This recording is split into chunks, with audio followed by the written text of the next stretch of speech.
तालाब में रहने वाली परी। बहुत समय पहले की बात है, जब मीना और टीना नाम की दो बहनें हंसी खुशी से टीकापुर गांव में अपनी माँ और पिता के साथ रहते थे। टीना और मीना दोनों जुड़वा बहनें थे।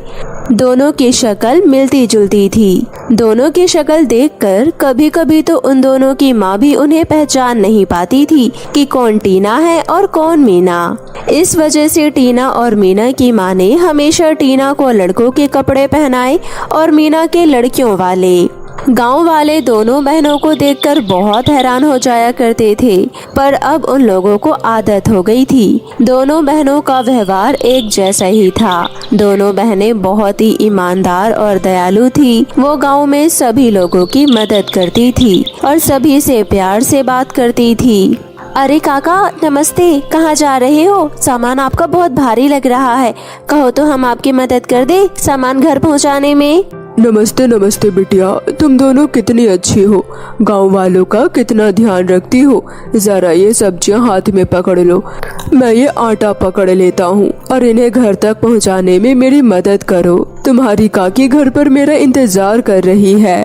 इसके बाद टीना और मीना दोनों बहनें मिलकर काका की मदद करती हैं और सब्जियां पहुंचाने उनके घर पहुंच जाती है। घर पहुंचने के बाद काका दोनों को धन्यवाद करती हैं। अरे मेरी प्यारी बच्चियों, देखो तुम्हारी काकी ने खाने में बहुत ही स्वादिष्ट चीज बनाई है, खाकर बताओ कैसे बने हैं। दोनों बहनें बैठकर काकी के हाथों से बने हुए बिस्किट खाने लगती हैं। बिस्किट खाने के बाद काकी की तारीफ करते हुए कहती हैं, वाह काकी, बिस्कुट तो बहुत ही ज्यादा स्वादिष्ट है।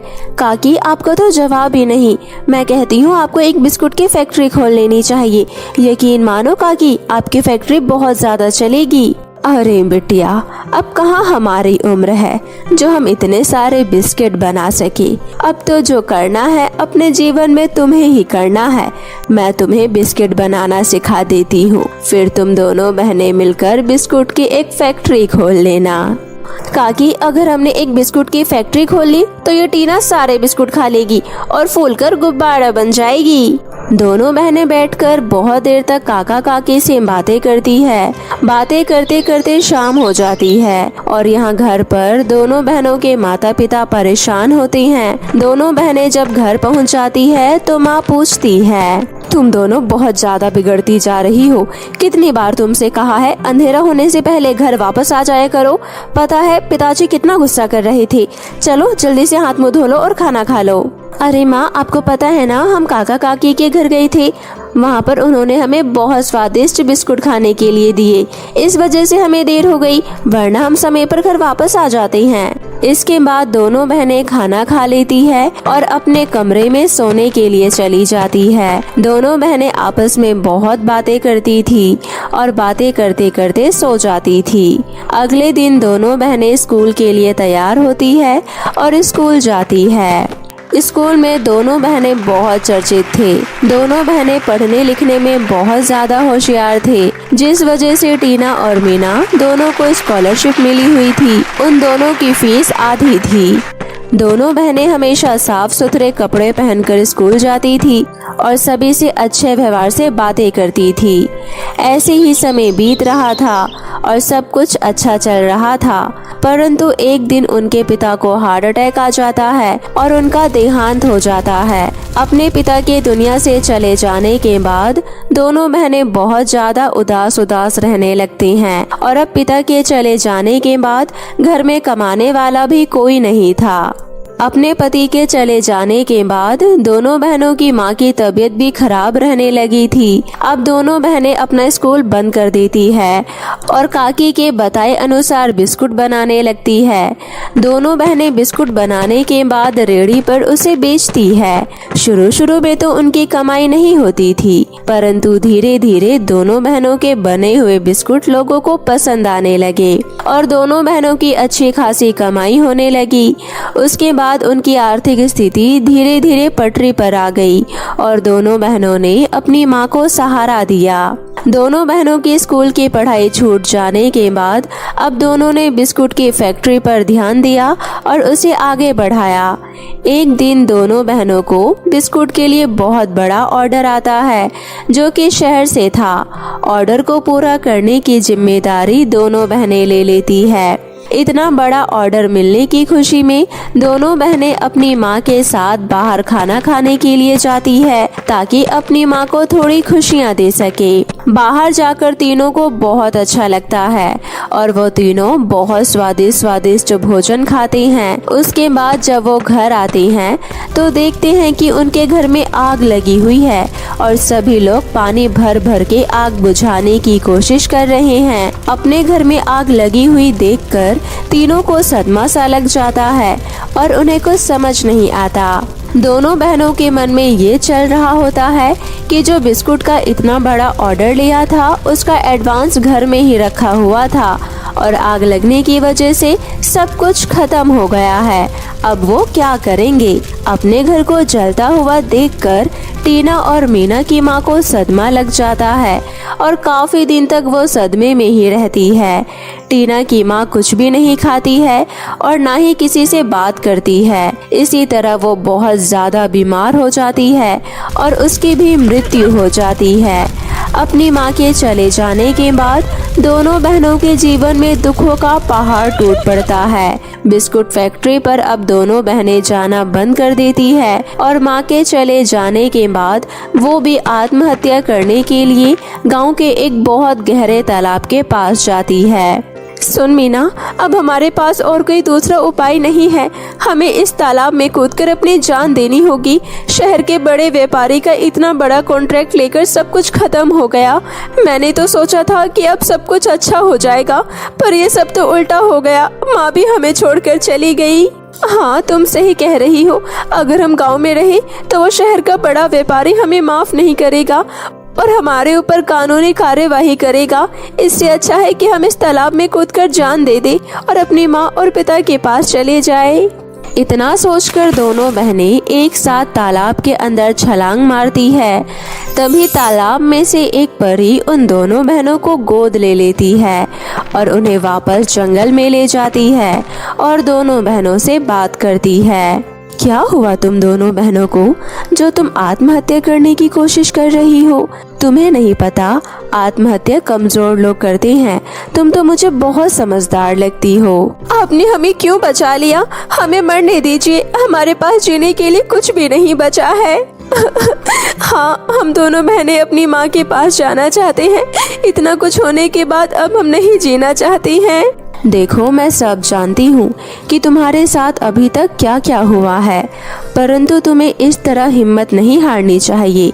मृत्यु का एक समय होता है, जब वो समय पूरा हो जाता है तो भगवान उस मनुष्य को खुद अपने पास बुला लेता है, परंतु अभी तुम्हारा समय नहीं हुआ है, इसलिए तुम्हें आत्महत्या नहीं करनी चाहिए। ये तो बहुत गलत बात है।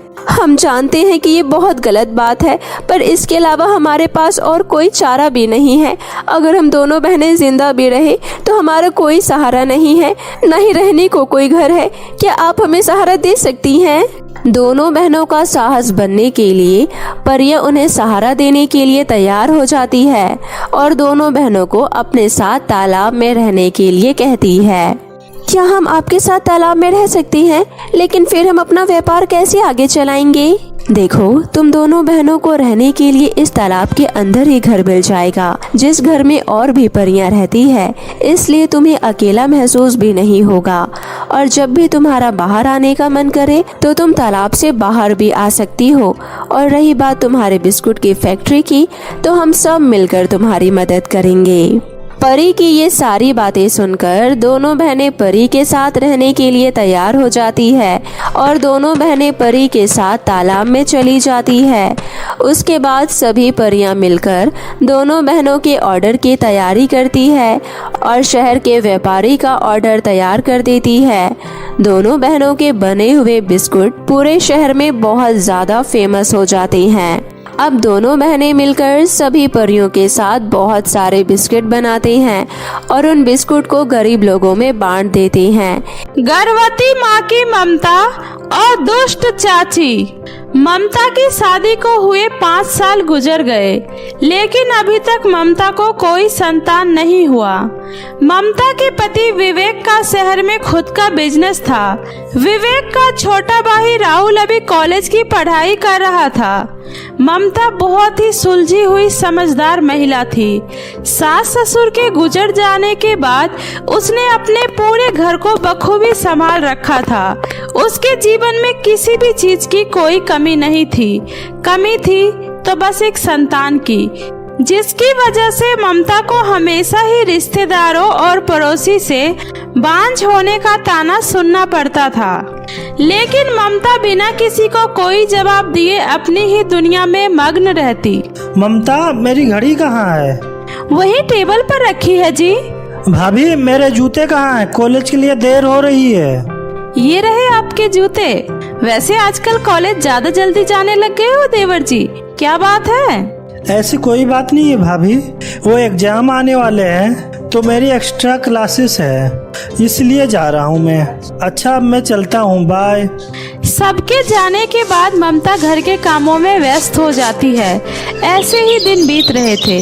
इधर राहुल का एग्जाम भी हो गया और वो अच्छे नंबरों से पास हुआ और जल्दी ही उसे एक कंपनी में मैनेजर के पोस्ट पर नौकरी मिल गई। सुनिए जी, अब हमारा राहुल भी ईश्वर की कृपा से अच्छा कमाने लगा है। सब कुछ अच्छा है, तो मैं चाहती हूँ अब जल्दी से राहुल की शादी कर देनी चाहिए। बात तो तुम सही कह रही हो, उम्र भी हो गई है। मैं आज ही रामू काका से बात करता हूँ। क्या भाभी, आप भी? और नहीं तो क्या, अब मुझे भी तो आराम चाहिए। मैं भी अब इस घर गृहस्थी से छुट्टी पाना चाहती हूँ। ठीक है भाभी, जैसा आप लोग सही समझे। अच्छा ममता, अब मैं निकलता हूँ। विवेक के जाने के बाद राहुल सही मौका देखकर अपनी भाभी से कहता है, भाभी, मैं भी चाहता हूँ कि अब आप आराम करो। आपका यूँ पूरे दिन घर में काम करना मुझे बिल्कुल भी अच्छा नहीं लगता।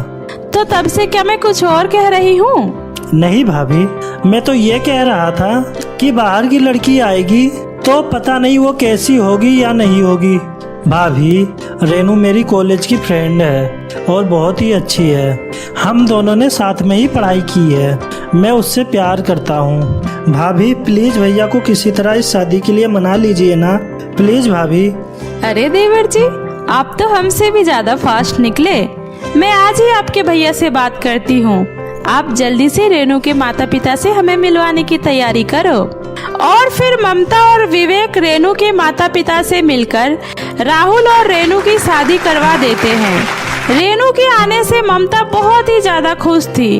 वो एक छोटी बहन की तरह रेनू का ख्याल रखती थी। रेनू भी ममता के हर काम में हाथ बटाया करती थी। लेकिन धीरे धीरे पड़ोसी और रेनू के माँ के भड़काने के बाद रेनू ममता से चिढ़ने लगी। रेनू, कहाँ हो? ये देखो, यहाँ बैठी हो और मैं तुम्हें पूरे घर में छान मारी। अच्छा, मैं जरा सब्जी लेने मार्केट जा रही हूँ और इनके आने का भी टाइम हो रहा है। तुम इनके लिए चाय बना देना, ठीक है? मुझे नहीं बनाना कोई चाय वाय। मैं भी इंसान हूँ, कोई मशीन नहीं जो पूरे दिन काम करती रहूँ। ये तुम क्या कह रही हो रेनू? क्या हुआ? तबीयत तो ठीक है ना? अच्छा चलो, नहीं मन है तुम्हारा तो तुम आराम करो, मैं बनाकर फिर चली जाऊंगी। मैं तुम्हारे लिए भी चाय लेकर आती हूँ, तुम्हें थोड़ा अच्छा लगेगा। ममता के जाने के बाद रेनू की माँ का फोन आता है। हाँ माँ, आपने जैसे बताया था बिल्कुल वैसा ही कर रही हूँ। अब मैं इस बांझ की सेवा नहीं करूँगी। मैं इस घर में कोई काम करने नहीं आई हूँ। अब देखो कैसे मैं इस बांझ से इस घर का सारा काम करवाती हूँ। मैंने बहुत जल्द इस बांझ को इस घर से धक्के देकर बाहर नहीं निकलवाया, फिर मेरा नाम भी रेनू नहीं। हाँ बेटा, उस बांझ के घर कोई काम नहीं करना और उससे घर का सारा काम करवाना। अच्छा बेटा सुन, जल्दी से हमें खुशखबरी सुना दे। उसके बाद देख, पूरी संपत्ति का वारिस हमारा इकलौता नाती होगा और सब तुझे ही प्यार करेंगे। तू अकेली उस पूरे घर की मालकिन बनेगी, समझ गई बेटा? ठीक है माँ। उस दिन से रेनू अपने पति और जेठ के सामने तो अच्छी बनने का नाटक करती, लेकिन उनके जाते ही अपने कमरे में जाकर लेट जाती। घर का सारा काम ममता को अकेले ही करना पड़ता। लेकिन फिर भी ममता रेनू से कभी किसी बात की शिकायत नहीं करती है। एक दिन रेनू अपनी माँ को फोन करके बताती है, माँ आपका प्लान सफल रहा, मैं माँ बनने वाली हूँ। बहुत खूब, अब जैसा जैसा मैं कह रही हूँ वैसा वैसा ही करना। उस बांझ से अपनी खूब सेवा करवाना और अपना ध्यान रखना, ठीक है बेटी। रेनू का व्यवहार दिन ब दिन ममता के प्रति कठोर होता जा रहा था। अब तो वो भी ममता को बांझ बांझ बोलकर ताने देने लगी। वह ममता को नीचा दिखाने का एक भी मौका नहीं छोड़ती थी। लेकिन ममता बहुत ही अच्छी और नेक दिल औरत थी। वह कभी किसी की बातों का बुरा नहीं मानती थी। शायद इसी से खुश होकर भगवान ने ममता को भी माँ बनने की मनोकामना को पूरी कर दी। घर में एक साथ दोनों की प्रेगनेंसी की खबर सुनकर सभी बहुत ही ज्यादा खुश थे। लेकिन यह सुनकर रेनू जल भुन जाती है। नहीं, यह बांझ माँ नहीं बन सकती। अगर ये माँ बन गई फिर तो मेरा इस घर में नौकरानी से ज्यादा कोई इज्जत नहीं रहेगी। नहीं, मैं ऐसा हरगिज नहीं होने दूंगी। इस घर का वारिस सिर्फ मेरा बेटा ही बनेगा। मैं इस घर की खुशी इस बांझ के साथ नहीं बांटूंगी। अभी सिर्फ मेरा बेटा इस दुनिया में आएगा और ये बांझ हमेशा के लिए बांझ ही रहेगी। उस दिन के बाद से रेनू ममता को नुकसान पहुंचाने की बहुत कोशिश करती है, पर वह कभी कामयाब नहीं हो पाती। ऐसे ही 9 महीने बीत जाते हैं। एक दिन ममता और रेनू मंदिर में पूजा करने जाती है। तभी रेनू मौका देखकर सबसे नजर बचाकर मंदिर की सीढ़ियों पर पानी गिरा देती है। ममता जैसे ही सीढ़ी पर चढ़ रही थी तभी उसे याद आता है कि वो मंदिर में चढ़ाने के लिए फूल लाना तो भूल ही गई। रेनू, मैं तो फूल लाना ही भूल गई। मैं फूल लेकर आती हूँ, तुम भी आओ और फूल ले लो। आओ नीचे।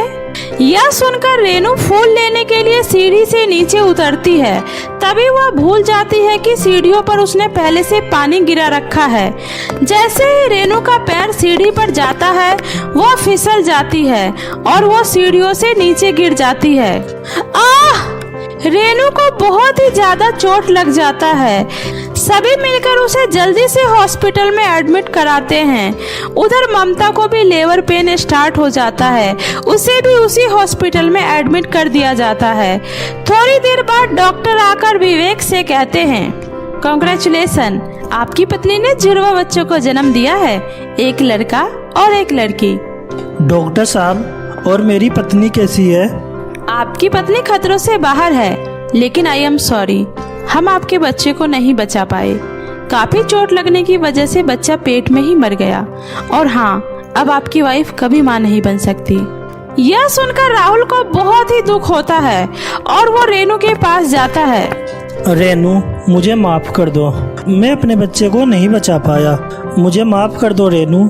अपने पति को इस तरह रोता देख रेनू भी फूट फूट कर रोने लगती है। राहुल, मुझे माफ कर दो, यह सब मेरी गलती की वजह से हुआ है। सब मेरी गलती है। मेरे मन में पाप था और देखो भगवान ने मुझे आज उसकी सजा मुझे दे दी। फिर रेनू राहुल को सारी बातें बताती है। तभी वहाँ ममता और विवेक भी आ जाता है। रेनू, ये लो। ये क्या है दीदी? रेनू, आज से ये तुम्हारा बेटा है। देखो, मैं तुम्हारे दुख को तो नहीं बांट सकती, लेकिन इतना जरूर कहूँगी, भगवान की मर्जी के सामने किसी की नहीं चलती। मैं नहीं चाहती जिस दर्द से अब तक मैं गुजरते आई हूँ उस दर्द से तुम भी गुजरो। मैं तुम्हारी आंखों में आंसू नहीं देख सकती रेनू। भगवान ने मुझे 2 संतान शायद इसीलिए दिए हैं ताकि मैं तुम्हारे इस सूने गोद को रोशन कर सकूं। आज से तुम ही मुन्ने की माँ हो। अब चलो, रोना बंद करो। यह सुनकर रेनू फूट फूट कर रोने लगती है। उसे अपने किए पर बहुत ही ज्यादा शर्मिंदगी महसूस होती है। मुझे माफ कर दो दीदी, आप तो मेरी भगवान है और मैंने आपके साथ इतना बुरा व्यवहार किया, फिर भी आप मेरे लिए इतना सब कर रही है, यह कोई नहीं कर सकता। सच में आप महान हैं, आप देवी हैं। ताउम्र भी आपकी सेवा करूं तो भी मैं आपका यह एहसान कभी नहीं चुका सकती।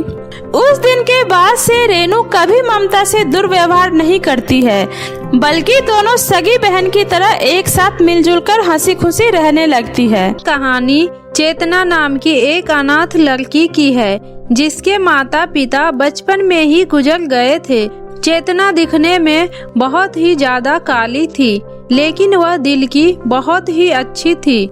चेतना अपनी चाची गौरी के साथ रहती थी, जिसकी खुद की एक बेटी थी, मिष्टी।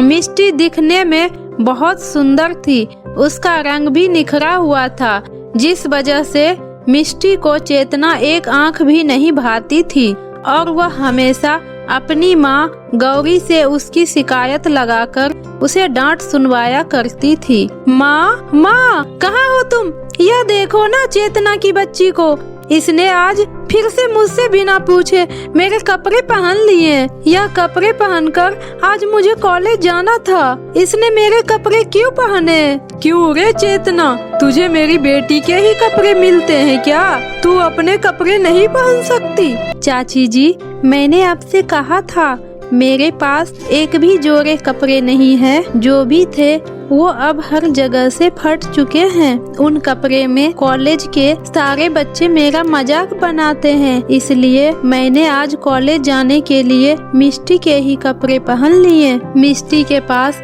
वैसे भी इतने सारे कपड़े हैं। मैंने तेरे इन सब चीजों का ठेका नहीं ले रखा है, समझी तुम? तुम्हें इस घर में खाने को मिल रहा है, उसे ही गनीमत समझ, और आज के बाद से खबरदार जो मेरी बेटी के कपड़े को हाथ भी लगाया तो, समझी? ठीक है चाची जी। इधर चेतना को माँ से डांट सुनाकर मिष्टी मन ही मन बहुत खुश होती है। वैसे भी ये काली कलौटी मेरे कपड़े पहनकर कोई जोकर से कम नहीं लग रही है। आज तो इसका और ज्यादा मजाक बनेगा, जिससे मुझे और भी ज्यादा खुशी मिलेगी। इतना बोलकर मिष्टी कॉलेज के लिए निकल जाती है। इधर गौरी भी घर के कामों में लग जाती है। चेतना भी रोते हुए कॉलेज के लिए निकलती है। शाम को चेतना के साथ उसका दोस्त यश भी उसके घर आता है। अंदर आओ यश, बैठो, मैं तुम्हें अभी साइंस की नोटबुक देती हूँ। चेतना, मुझे मैथ का सेकेंड चैप्टर का दूसरा क्वेश्चन भी समझ में नहीं आया था, तुझे समझ में आया क्या? अरे बुद्धू, वो तो बहुत ही इजी है, ये देखो आया समझ में। अरे वाह चेतना, तुम तो बहुत ही इंटेलिजेंट हो। अच्छा, अब मैं चलता हूँ, बाय बाय, कल कॉलेज में मिलते हैं। बाय यश। इधर यश को चेतना के साथ बात करता देख मिष्टी को बहुत गुस्सा आता है, क्योंकि मिष्टी को यश बहुत ही पसंद आ जाता है और वह मन ही मन उसे प्यार करने लगती है। यश के जाते ही मिष्टी चेतना के कमरे में आती है और बोलती है, अरे चेतना, ये लड़का कौन था जो तुम्हारे साथ आया था? कितना हैंडसम और स्मार्ट लग रहा था, तुम्हारा दोस्त है क्या? हाँ, ये मेरा दोस्त है, इसका नाम यश है, हम दोनों एक ही क्लास में पढ़ते हैं। अच्छा, तो ये बात है, ठीक है, 2 दिन बाद मेरा बर्थडे भी आने वाला है, तो तुम मेरे बर्थडे में अपने दोस्त को भी बुला लेना, आखिर तुम्हारा दोस्त मेरा भी तो दोस्त ही हुआ ना। यह सुनकर चेतना बहुत खुश हो जाती है और वह यश को मिष्टी के बर्थडे पार्टी में बुला लेती है।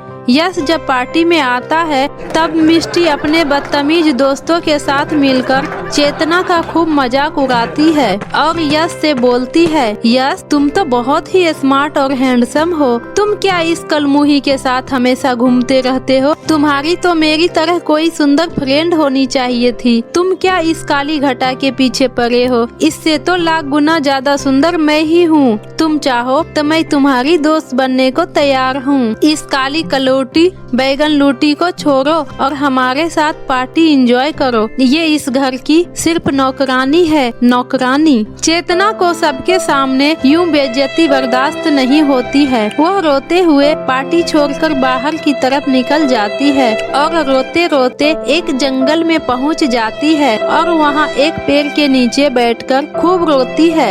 माँ, पिताजी, कहाँ है आप लोग? आप मुझे छोड़कर क्यों इतनी जल्दी चले गए? मुझे भी अपने पास बुला लो, यहाँ किसी को मेरी कोई कद्र ही नहीं है, जिसे देखो सब मेरा मजाक बनाते रहते हैं। कभी मेरा रंग का तो कभी मेरे कपड़े का। मैं अब इतनी काली हूँ तो उसमें मेरा क्या कसूर है? मैं जन्म लेते ही मर क्यों नहीं गई? कम से कम मुझे आज यह सब तो नहीं सुनना पड़ता। ऊपर से मेरी बहन, वो तो मुझे बिल्कुल भी पसंद नहीं करती है, हमेशा मेरी बुराइयां ही करती रहती है। चेतना इतना बोलकर जोर जोर से रो रही थी। तभी उसे एक आवाज सुनाई देता है, प्यारी लड़की, क्यों रो रही हो तुम? कोई परेशानी है तो मुझे बताओ, रोने से कुछ भी नहीं होने वाला है। कौन हो तुम?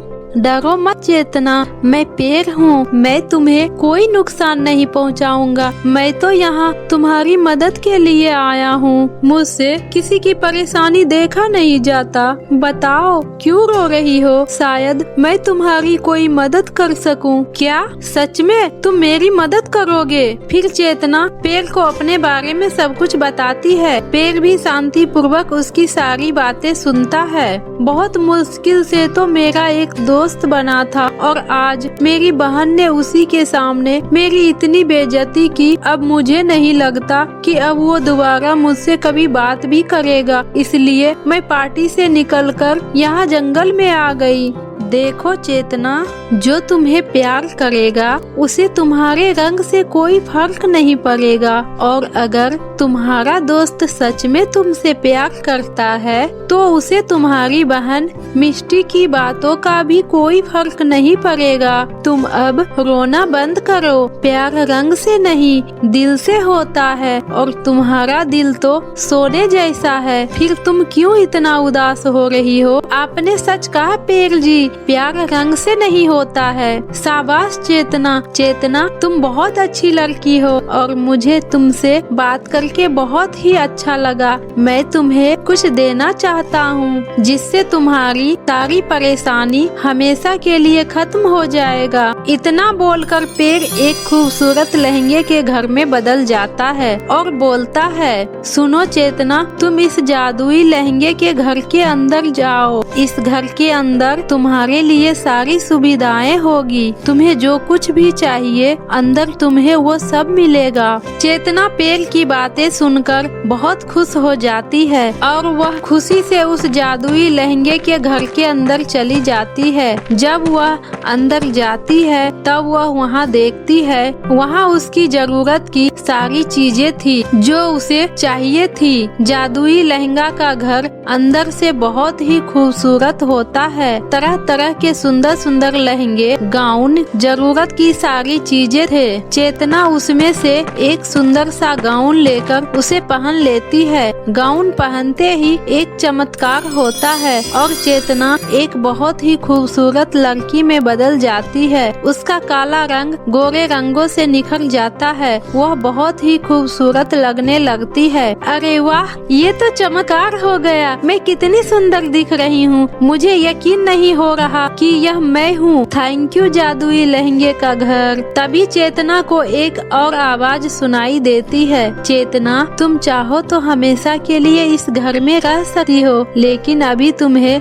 अपनी बहन मिष्टी के पार्टी में जाना चाहिए। हाँ, सही कहा आपने, मुझे अभी मिष्टी की पार्टी में जाना चाहिए। इतना बोलकर चेतना पार्टी में वापस अपने बहन के घर पहुंचती है। पार्टी में सभी लोग प्रेरणा को ही देखते रह जाते हैं और यश की तो आंखें फटी की फटी रह जाती है। मिष्टी चेतना को देखते ही अपनी माँ गौरी से कहती है, माँ देखो तो ये काली भूतनी कितनी सुंदर और गोरी लग रही है। अचानक से इसे क्या मिल गया जो आज इतनी सुंदर लग रही है? मुझे भी नहीं पता, ये तो सच में गोरी हो गई। क्या लगाया कल मुही तूने अपने चेहरे पे? अब तू ही बता दे। चाची जी, सब बताती हूँ। फिर चेतना ने अपनी चाची से जादुई लहंगे के घर के बारे में बताया। लेकिन चाची जी, मैं उस घर में अकेले नहीं रहना चाहती हूँ। मैं चाहती हूँ कि आप लोग भी मेरे साथ उस जादुई लहंगे के घर में रहे। आखिर मैं आप लोगों के बिना कैसे रह सकती हूँ? यह सुनकर गौरी और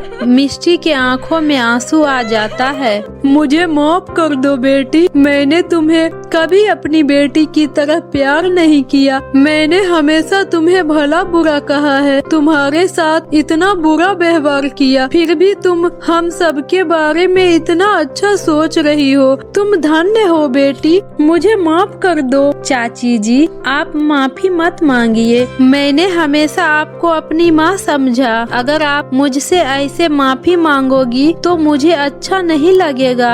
आज से मैं ही तुम्हारी माँ हूँ। आज से मेरी एक नहीं 2 बेटियाँ हैं। इतना बोलकर गौरी चेतना को गले से लगा लेती है और फिर सभी एक साथ मिलकर हंसी खुशी उस जादुई लहंगे के घर में जाकर रहने लगते हैं।